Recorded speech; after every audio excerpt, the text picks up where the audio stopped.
حضرت عمر بن عاص رضی اللہ تعالیٰ عنہ نے جب مصر فتح کیا تو ایک روز اہل عجم کا ایک گروہ آپ کے پاس آیا اور فرمایا کہ دریائے نیل کی یہ ریت ہے کہ وہ کبھی کبھار سال میں ایک بار خشک ہو جاتا ہے، اور اس کے لیے ضروری ہے کہ ہم چاند کی 11ویں تاریخ کو ایک خوبرو پوشیدہ کو زرق برق لباس، زیورات اور اسے دلہن بنا کر اس دریا کے سپرد کر دیتے ہیں، اور اس کے بعد یہ دریا خود بخود رواں ہو جاتا ہے۔ حضرت عمر بن عاص رضی اللہ تعالیٰ عنہ یہ سن کر بہت غصے میں ہوئے اور کہا کہ یہ تمام تر تہمات ہیں، اور اسلام انہی تہمات کو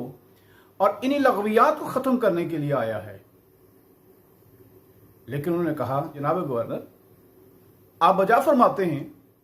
لیکن معاملہ یہ ہے کہ دریائے نیل نیچے کی طرف جا رہا ہے، خشک ہوتا جا رہا ہے، اور اگر یہ خشک ہو گیا تو یہاں پر کھیتی باڑی کا سارا نظام ختم ہو جائے گا اور لوگ یہاں سے مجبوراً ہجرت کر جائیں گے۔ حضرت عمر بن عاص نے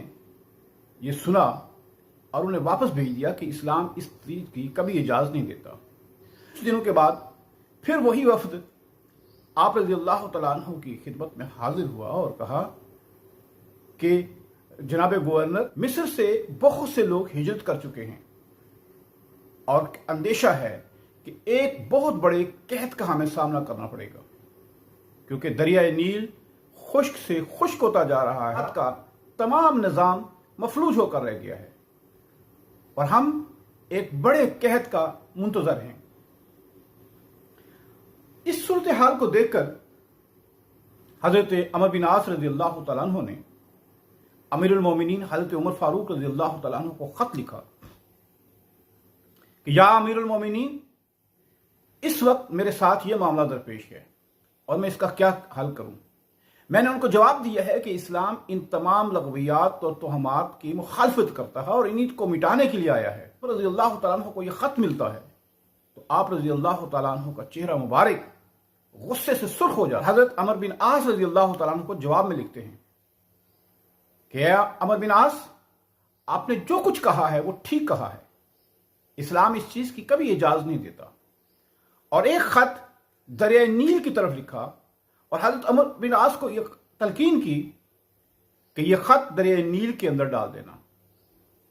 جب حضرت عمر بن عاص رضی اللہ تعالیٰ عنہ نے دونوں خط پڑھے اور رکا پڑھا تو اس کے اندر درج تھا کہ اللہ کا بندہ امیر المومنین عمر بن خطاب کی طرف سے دریائے نیل کو معلوم ہو کہ اگر خود بخود جاری ہوتا ہے تو مت جاری ہو، اور اگر اللہ تبارک و تعالیٰ تمہیں جاری فرماتا ہے، اللہ تعالیٰ سے ہی سوال کرتا ہوں کہ وہ تمہیں جاری کر دے۔ حضرت عمر بن عاص چند لوگوں کو لے کر صبح کے ستارے کے طلوع ہونے سے پہلے جب دریائے نیل کے اندر وہ خط ڈالتے ہیں تو تھوڑی دیر کے بعد دریائے نیل عام معمول سے 16 گز اوپر بہ رہا تھا، اور اس کے بعد پھر دریائے نیل کبھی خشک نہیں ہوا۔ حضرت عمر رضی اللہ تعالیٰ عنہ کا وتیرہ تھا کہ وہ ہر چیز کا محاسبہ کرتے تھے۔ ایک دفعہ جب حج کے موقع پر آئے تو مکے کے پہاڑوں کی طرف دیکھ کر زار و کتار ہونے لگے۔ احباب نے پوچھا، یا امیر المومنین، کیا ماجرا ہے، آپ کیوں رو رہے ہیں؟ فرمایا، ایک وہ زمانہ تھا کہ جب میرا باپ خطاب مجھے 6-7 اونٹ روزانہ دے دیا کرتا تھا اور فرمایا کرتا تھا کہ یہ اونٹ چرا کر لاؤ، اور جب میں اونٹ چرا کے واپس آتا تھا تو کبھی 2 اونٹ غائب ہوتے تھے، کبھی 3 اونٹ غائب ہوتے تھے۔ جب میں ان اونٹوں کو مشرق کی طرف تلاش کرتا تھا تو وہ مغرب کی طرف ہوتے تھے، اور جب میں مغرب کی طرف تلاش کرتا تھا تو وہ مشرق کی طرف ہوتے تھے، اور میرا باپ مجھے مارا کرتا تھا۔ اور جب سے رسول اللہ صلی اللہ علیہ وسلم کی نظر کرم مجھ پہ پڑی ہے، اگر ایک پتا بھی گرتا ہے تو عمر بن خطاب کو اس کا علم ہو جاتا ہے۔ شام کی فتح کے بعد کیسر روم سے آپ کے بہت اچھے تعلقات ہو گئے تھے۔ آپ کی زوجہ محترمہ